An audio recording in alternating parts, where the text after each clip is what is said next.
You can heal your life. तुमचे जगणे तुमच्या हाती. भाग 4. निष्कर्ष. प्रकरण 16. माझी कहाणी. आपण सगळे एक आहोत. तुमच्या बालपणाबद्दल जरा सांगता का? हा प्रश्न बहुतेक सगळ्याच पेशंटना मी विचारत असते. सर्वच तपशील हवा असतो असं नाही, पण एक सर्वसाधारण कल्पना यावी म्हणून तो विचारलेला असतो.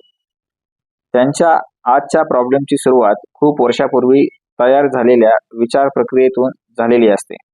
मी 1.5 वर्षाचा होतो तेव्हा माझ्या वडिलांनी घटस्फोट घेतला.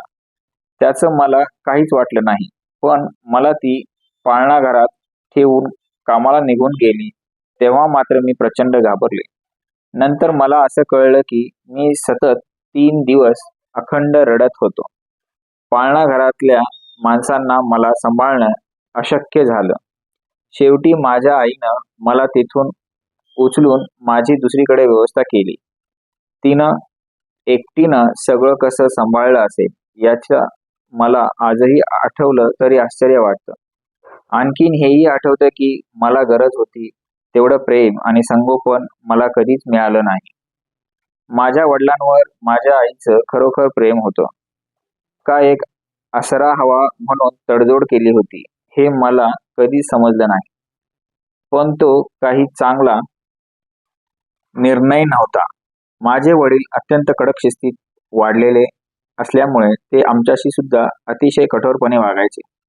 माझ्या आईला दिवस गेले तेव्हा 1930 सालातील मंदीची लाट सुरू झाली आणि आमच्या घरात भांडणाला आणि मारामारीला सुरुवात झाली तेव्हा मी 5 वर्षाची होते. यात भरीसभर म्हणून आमच्या शेताच्या एका म्हाताऱ्याने माझ्यावर बलात्कार केला. वैद्यकीय तपासणी आणि कोर्टातली केस मला अजूनही आठवते. त्यावेळेस माझी साक्ष फार महत्वाची ठरली. त्या माणसाला 15 वर्षाची शिक्षा झाली आणि विशेष म्हणजे सगळेजण मलाच दोष देत होते. त्यामुळे तो म्हातारा तुरुंगातून सुटून आमच्यावर माझा नक्की बदला घेईल या विचारांनी कितीतरी वर्ष मी घाबरून होते. माझं सगळं बालपण शारीरिक आणि लैंगिक अत्याचारांनी आणि कष्टाच्या कामांनी भरलेलं आहे. माझं सगळं बालपण शारीरिक आणि लैंगिक अत्याचारांनी आणि कष्टाच्या कामांनी भरलेलं आहे. मी मनानं खचून गेले होते आणि कोणीच गोष्ट चांगली घडत नव्हती. त्याचा परिणाम माझ्या वागणुकीवर होऊ लागला. मी 4थी मध्ये असताना एक प्रसंग घडला. तो मी जीवन कसं जगत होतो त्याची तुम्हाला माहिती सांगते. एकदा शाळेमध्ये पार्टी होती आणि आम्हा मुलांना देण्यासाठी खूप केक आणले होते. माझा अपवाद सोडला तर शाळेतील सगळी मुलं मध्यमवर्गीय समाजातून आलेली होती. माझे कपडे काही चांगले नव्हते. केसही विचित्र पद्धतीने कापले होते. माझे बूटही चांगले नव्हते आणि पोटात जंत होऊ नये म्हणून मला रोज कच्चा लसूण खावा लागायचा. त्याचा वास माझ्या तोंडातून येत होता. आमच्या घरी केक कधीच बघायला सुद्धा मिळाला नाही, कारण तो आम्हाला परवडण्यासारखा नव्हता. माझ्या शेजारची एक बाई मला आठवड्याला 1 सेंट आणि माझ्या वाढदिवसाला 1 व क्रिसमसला $1 द्यायची. त्यातले 10 सेंट घरासाठी खर्च व्हायचे आणि $1 माझ्या कपड्यांसाठी, तेही वर्षातून एकदा. तर शाळेमध्ये पार्टी होती आणि तिथे मुलांसाठी केक ठेवले होते. ज्यांना घरी रोज केक खायला मिळत होते ती मुले हातात 2-2, 3-3 केक घेऊन जात होती आणि जेव्हा माझा नंबर आला, मी अर्थातच सर्वात शेवटी होतो. तेव्हा माझ्यासाठी केकच उरला नव्हता, एक तुकडाही नव्हता. आता मला अगदी स्पष्ट दिसतं की त्यावेळेस मी कोणत्याही गोष्टीसाठी लायक नाही, अशी मी ठामपणे समजूत करून घेतली होती. म्हणून तर मी रांगेमध्ये सर्वात शेवटी होतो. ही माझी समजूत होती आणि ते माझ्या समजुतीचा आरसा होते. मी 15 वर्षाची झाले तेव्हा आता लैंगिक अत्याचार पुरे झाले असा विचार करून मी घरातून आणि शाळेतून पळून गेले.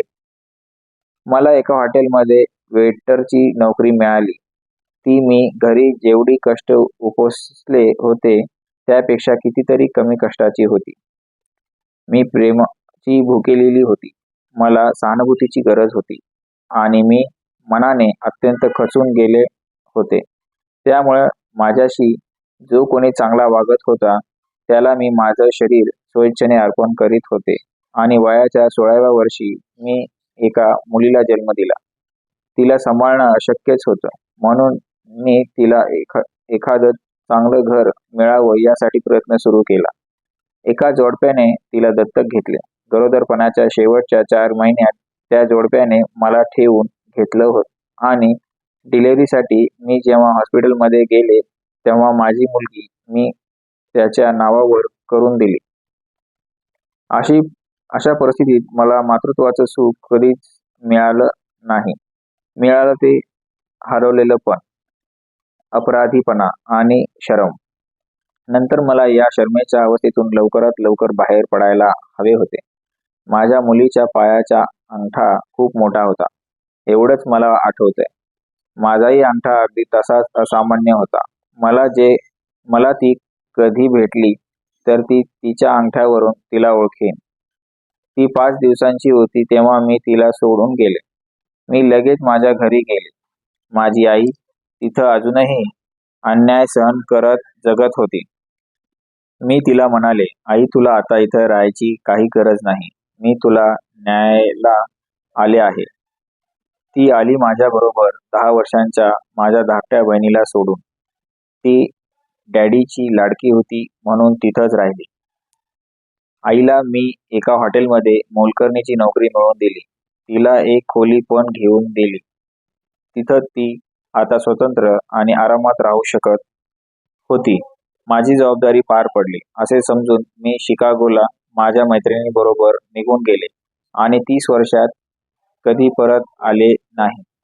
माझं बालपण आपण अगदीच नालायक आहोत अशी मी करून घेतलेली समजूत आणि माझ्या आयुष्यात आलेल्या पुरुषांनी माझ्या असहाय्यतेचा घेतलेला फायदा हे सगळे आठवले की मला त्या सुरुवातीच्या काळात फार त्रास होत असे. त्यानंतरही आणि कदाचितही आजही मी पुरुषांना शिव्या देत माझं आयुष्य घालवलं असतं आणि तेच अनुभव पुन्हा पुन्हा घेत राहिले असते. हळूहळू सकारात्मक विचारांनी माझा स्वाभिमान मी परत मिळवला आणि मग त्या प्रकारचे पुरुषही मला हळूहळू सोडून गेले. मी स्वतःबद्दल नकारात्मक विचार करत होते, म्हणूनच ते माझ्याकडे आकर्षित झाले होते. नाहीतर ते माझ्या आयुष्यात कधीच आले नसते. आता अशा नकारात्मक विचारांना माझ्या मनात मी थारा देत नाही. शिकागोमध्ये काही दिवस काढल्यानंतर मी न्यूयॉर्कला गेले. सुदैवाने मला तिथं फॅशन मॉडेलची कामे मिळाली. मॉडेल होऊन सुद्धा माझा स्वाभिमान मला परत मिळाला नव्हता. उलट माझ्यामधले दोष शोधायला आणखीन मार्ग सापडले. माझ्या सौंदर्यावर माझाच विश्वास नव्हता. मी फॅशन व्यवसायात बरीच वर्षे काढली. एका सुरक्षित, सुस्वभावी इंग्लिश माणसाशी माझा प्रेमविवाह झाला. आम्ही जगभर प्रवास केला, प्रसिद्ध व्यक्तींना भेटलो. एवढेच नव्हे तर व्हाईट हाऊसमध्येही आम्हाला जेवायलाही बोलवलं होतं. मी मॉडेल असूनही आणि माझा नवरा चांगला असूनही माझा स्वाभिमान अजून मला पूर्णपणे मिळालेला नव्हता. बरंचसं चिंतन आणि आंतरिक प्रयोग केल्यानंतर तो मिळाला. चांगल्या गोष्टीसुद्धा कायम टिकणाऱ्या असतात असे वाटतं असतानाच लग्नानंतर 14 वर्षांनी माझ्या नवऱ्याने मला सोडून दुसऱ्याशी लग्न करायचं ठरवलं. मी तर कोलमडून गेले, पण नंतरही जगत राहिले. माझ्यात बदल होत आहे याची मला जाणीव होत होती आणि ज्योतिषाने एका लहानशा घटनेने तुझ्या आयुष्यात फार मोठा बदल होईल असे सांगितले. ती घटना इतकी क्षुल्लक होती की ती मला नंतर कित्येक महिन्यानंतर लक्षात आली, तेही अगदी अनपेक्षितपणे. न्यूयॉर्कमधल्या एक चर्च ऑफ रिलिजियस सायन्सच्या मीटिंगला गेले होते. ते सगळंच माझ्यासाठी नवीन होतं, पण कोणीतरी हृदयातून म्हणाल्यासारखं जाणवलं, नीट लक्ष दे. आणि मी लक्ष दिलं. मी दर रविवारी तर जात असे, शिवाय त्यांच्या आठवड्याच्या क्लासला पण जाऊ लागले. सौंदर्य आणि फॅशनच्या जगातला रस हळूहळू कमी होऊ लागला. किती वर्ष मी माझी कंबर बारीक राहावी म्हणून आणि भुवया कमानदार राहाव्या म्हणून काळजी घ्यायची. शाळा सोडल्यानंतर मी प्रथमच इतका मन लावून अभ्यास केला असेल. तत्वज्ञानाची जेवढी पुस्तकं मिळतील तेवढी वाचून काढले. चर्च ऑफ रिलिजियस सायन्स हे माझ्यासाठी दुसरं घर झालं. इतकं असूनही माझे आयुष्य तसे सामान्य पद्धतीने जात होते. फक्त माझा तत्वज्ञानावरचा अभ्यास वाढत होता. 3 वर्षानंतर चर्चेने मला प्रवचन करण्यासाठी लायसन्स दिले. मी परीक्षेत पास झाले आणि मी चर्चची रीतसर काउन्सिलर झाले. ती अगदी लहानशी सुरुवात होती. मी अतिशय उत्कृष्ट मध्यस्थ बनले. मिनिस्टरचा कोर्स पूर्ण सुरू व्हायला आणखीन 1 वर्ष लागणार होते, म्हणून मी स्वतःसाठी काहीतरी खास करायचं ठरवलं. मी MIU म्हणजे महर्षी आंतरराष्ट्रीय विद्यापीठात प्रवेश मिळवला. त्या काळात मी अगदी योग्य ठिकाणी गेले असं म्हणावे लागेल. पहिल्या वर्षी दर सोमवारी आम्हाला एक नवीन विषय दिला जात असे. जीवनशास्त्र, रसायनशास्त्र, सापेक्षवादाचा सिद्धांत असे मी कधीही न ऐकलेले विषय होते. दर रविवारी चाचणी असायची, मग सोमवारी नवीन विषय. लक्ष विचलित होईल असे तिथं काही नव्हतं. जीवनानंतर आम्ही क्लासमध्ये जात असू, त्यामध्ये सगळ्यात मोठी मीच होते. पण मी तिथला प्रत्येक क्षण आनंदात घालवला. धूम्रपान, मद्यपान, व्यसनावर तिथं संपूर्ण बंदी होती. दिवसातून 4 वेळा आम्ही ध्यानधारणा करत असू. कोर्स पूर्ण झाल्यावर मी पुन्हा न्यूयॉर्कला परत आले. चर्चच्या सामाजिक कार्यात मी उत्साहाने भाग घ्यायला सुरुवात केली. मीटिंगमध्ये भाषण द्यायला सुरुवात केली आणि गरजू लोकांना सल्ला द्यायला सुरुवात केली आणि लवकरच त्यांचे पूर्ण वेळ व्यवसायामध्ये रूपांतर झाले. अध्यात्माच्या दृष्टीने आरोग्यावरचे एक पुस्तकही मी लिहिले. प्रवास करू लागले. ठिकठिकाणी प्रवचन देऊ लागले आणि एके दिवशी मला डॉक्टरांनी कॅन्सर झाल्याचं सांगितलं. बालपणी माझ्यावर झालेला बलात्कार आणि सतत मारहाण झालेलं बालपण बघता मला योनीचा कॅन्सर होणं हे काही आश्चर्यकारक नव्हतं. कॅन्सर झाल्याचं कळाल्यावर एखाद्याचं होतं तसं माझं झालं. मी पुरती घाबरून गेले. पण मी माझ्या कार्यशाळेत येणाऱ्या लोकांना मानसिक शक्तीचे रोग बरे होतात असे सांगायची आणि आता परमेश्वरानेच ते प्रत्यक्ष सिद्ध करण्याची मला संधी दिली होती. सकारात्मक विचार प्रणालीवर मी पुस्तकच लिहिले होते आणि स्वतःविषयी घृणा दीर्घकाळ मनात असेल तर ती शरीराला पोखरते आणि कॅन्सर होतो हे मला माहीत होतं. मी बालपणीचा त्याच्यावरचा राग आणि चीड विसरून जायला तयार नव्हते. पण आता वेळ वाया घालून चालणार नव्हतं. मला तर खूप काही करायचं होतं. असाध्य रोग हा शब्दच कोणालाही घाबरून सोडणारा असतो. पण माझ्या दृष्टीने असाध्य रोग म्हणजे बाह्य उपायांनी बरा होत नसला तरी आंतरिक उपायांनी नक्की बरा होतो असा आहे. मनातील नकारात्मक विचार जर काढून टाकले नाहीत तर डॉक्टरांनी कितीही ऑपरेशन केली तरी काही उपयोग होणार नाही. मला ऑपरेशन नको होते. माझ्या मनातले नकारात्मक विचार काढून टाकले तर मला ऑपरेशनची गरज पडणार नाही यावर माझा विश्वास होता. मी टाळाटाळ करू लागले तेव्हा डॉक्टरांनी मला 3 महिन्याची मुदत दिली. मी त्यांना म्हणाले, माझ्याजवळ पैसेच नाही. मला बरं करण्याची जबाबदारी मी लगेच घेतली. त्यासाठी मी बरेच वाचन केले. कॅन्सरवरची असंख्य पुस्तकं आणून वाचली. पायाच्या प्रतिक्षेप क्रियांवर आधारित उपचार वाचून ते माझ्यासाठी योग्य आहेत असे मला वाटले. पण त्यासाठी मला एक मार्गदर्शक हवा होता. मी एक व्याख्यान ऐकायला गेले होते. बहुतेक वेळा मी समोर बसते पण आज सगळ्यात मागे बसले होते. एक जण माझ्या शेजारी येऊन बसला आणि आश्चर्य म्हणजे तो त्या उपचाराचा मार्गदर्शक निघाला. मग तो माझ्या घरी आला. तो आठवड्यातून 3 वेळा सतत 2 महिने येत होता. त्याने मला खूप मदत केली. मला माझ्यावर प्रेम करणे फार आवश्यक होते.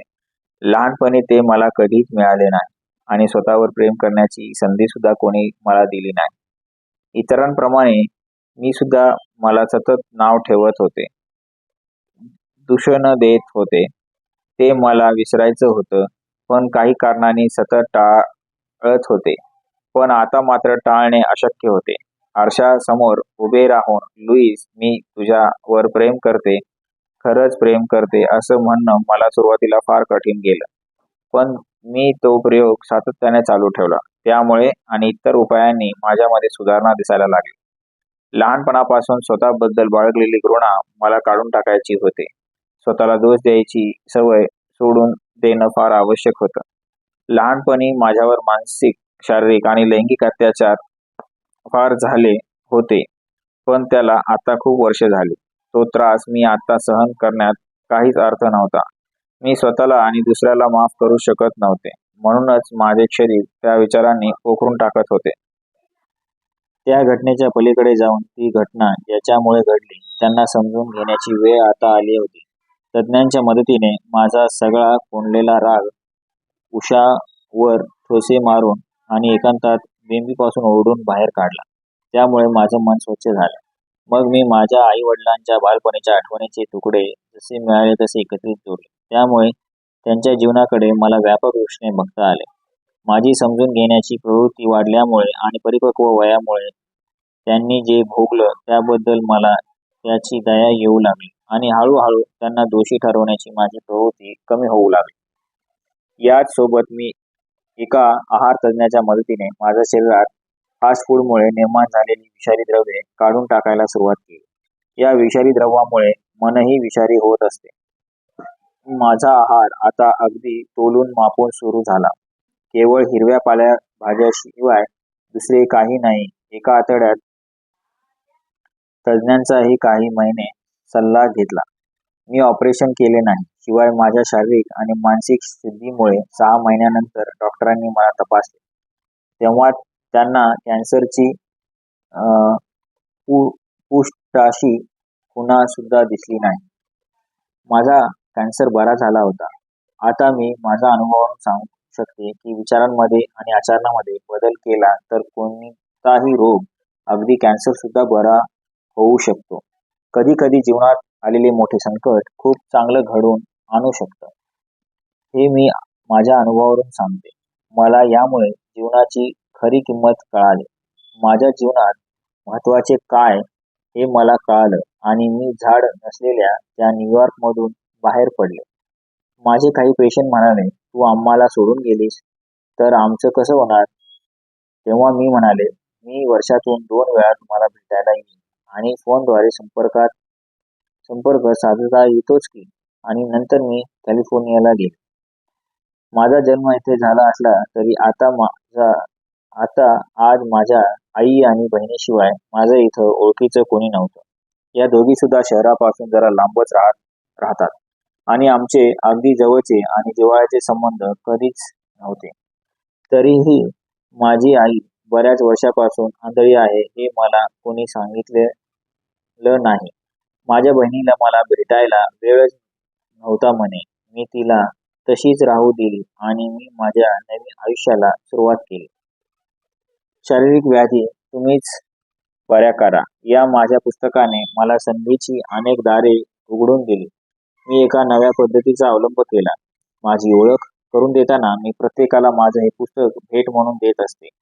या काळात मी समुद्रकिनाऱ्यावर भटकायला जात असे, कारण नंतर मला असा विरंगुळा कधी मिळणार नाही हे मला माहीत होते. हळूहळू माझ्याकडे पेशंट येऊ लागले. मला लोक व्याख्यानाला बोलवू लागले. लॉस एंजलने मला आनंदाने समजावून घेतलं. काही वर्षातच मी एका नवीन आणि सुंदर घरात राहायला गेले.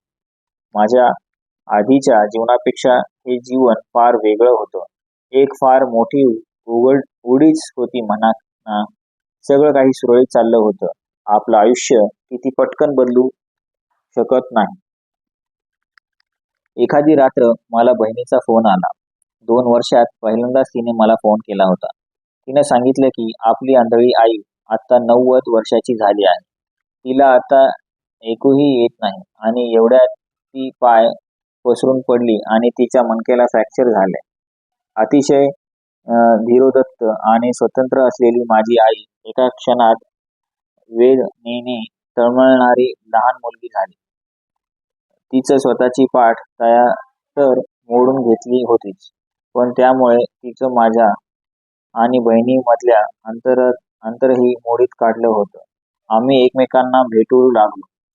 माझं असं लक्षात आलं की माझ्या बहिणीला सुद्धा पाठीचा त्रास आहे आणि त्यामुळे तिला बसताना चालताना त्रास होतो. तरी मी मुकाट्याने सहन करत होते. ती खूप अशक्त दिसत होती, पण ती आजारी आहे तिच्या नवऱ्याच्या कधीच लक्षात आलं नाही. 1 महिना हॉस्पिटलमध्ये घालवल्यानंतर माझी आई घरी जाण्याइतकी बरी झाली. पण तिला एकटीला काळजी घेणं जमलं नसतं, म्हणून मी माझ्या घरी राहायला आले. जीवनावर माझा विश्वास असला तरी सगळं कसं सांभाळता येईल हे मला समजत नव्हते.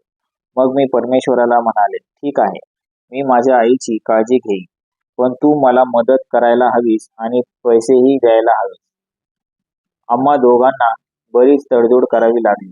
आई शनिवारी घरी आली आणि त्यानंतर लगेच शुक्रवारी मला सॅन फ्रान्सिस्कोला 4 दिवसासाठी जावं लागलं. तिला एकटीला सोडून तर जाता येत नव्हतं आणि जाणं तर आवश्यक होतं. मी परमेश्वराला म्हणाले, देवा तूच सांभाळ आणि एखादा योग्य माणूस पाठव. आणि खरोखरच गुरुवारी तो योग्य माणूस दारात हजर झाला. त्यानं आमच्या दोघींची सोय लावून दिली. मला जे हवं असतं ते योग्य वेळी परमेश्वर पुरवतो हा माझा विश्वास सार्थक ठरला होता. माझ्या लक्षात आलं की काहीतरी शिकण्याची ही संधी आहे. बालपणीचा पुष्कळ कचरा साफ करण्याची हीच वेळ आहे. मी लहान असताना माझ्या आईने मला कधीच पाठीशी घातलं नाही, पण मी मात्र आता तिची काळजी घेणार होते. आई, बहीण आणि मी, आम्हा तिघांसाठी तो एक विलक्षण अनुभव होता. बहिणीला मदत करताना तिने माझ्यासमोर आणखीन एक आव्हान ठेवले. मला असं कळालं की मागे माझ्या आईला त्या घरातून मी माझ्या घरी नेले होते. तेव्हा माझ्या सावत्र बापानं सगळा राग माझ्या बहिणीवर काढला होता आणि आता तेवढ्याच क्रूरपणे वागण्याची पाळी तिची होती. ही समस्या नुसती शारीरिक नव्हती, तर टोकाच्या भीतीची आणि तणावाचीही होती. शिवाय आपल्या मदतीला कोणी येणार नाही यावर तिचा ठाम विश्वास होता, म्हणून तिला मदत करणं भाग होतं. मग हळूहळू हा गुंता मी सोडवत गेले. अजूनही ते सोडवणं चालूच आहे. पायरी पायरीनं जखमा भरून काढणं वातावरण मी तयार करत गेले. माझ्या आईनं मला चांगला प्रतिसाद दिला. मी सांगेन तसं ती दिवसातून 4 वेळा करत गेली. तिची तब्येत सुधारली आणि तिच्यामध्ये लवचिकपणा आला. मी तिला ऐकण्याचे मशीन घेऊन दिले, त्यामुळे तिला जगण्यामध्ये आणखीनच रस वाटू लागला. तिचं मोतीबिंदूचं ऑपरेशनही करून घेतलं. पुन्हा दिसायला लागलं. याचा तिला आणि तिच्या नजरेनं आम्हाला जग बघायला मिळालं. याचा फार आनंद झाला. वाचता यायला लागलं याचा तिला खूपच आनंद झाला. आम्ही दोघे वेळात वेळ काढून एकमेकांशी गप्पा मारू लागलो. असे आम्ही आयुष्यात कधी केले नव्हते. आमच्या दोघींमध्ये एक वेगळेच नातं निर्माण झालं. आम्ही मुक्तपणे हसायचो, रडायचो, एकमेकांच्या गळ्यात पडायचो. आणखीन मन स्वच्छ करण्यासाठी मी कधी कधी तीच मला सुचवायची. माझी आई आता हे जग सोडून गेली आहे. आनंद शांतपणे त्यालाही आता बरीच वर्षे झाली आहे. मला तिची फार आठवण येते. अजूनही मी तिच्यावर प्रेम करते. परस्परांसाठी आवश्यक ते सगळं आम्ही केलं. आता आम्ही दोघी मुक्त झालो आहोत. प्रकरण 16 माझी कहाणी इथे संपलेलं आहे. धन्यवाद.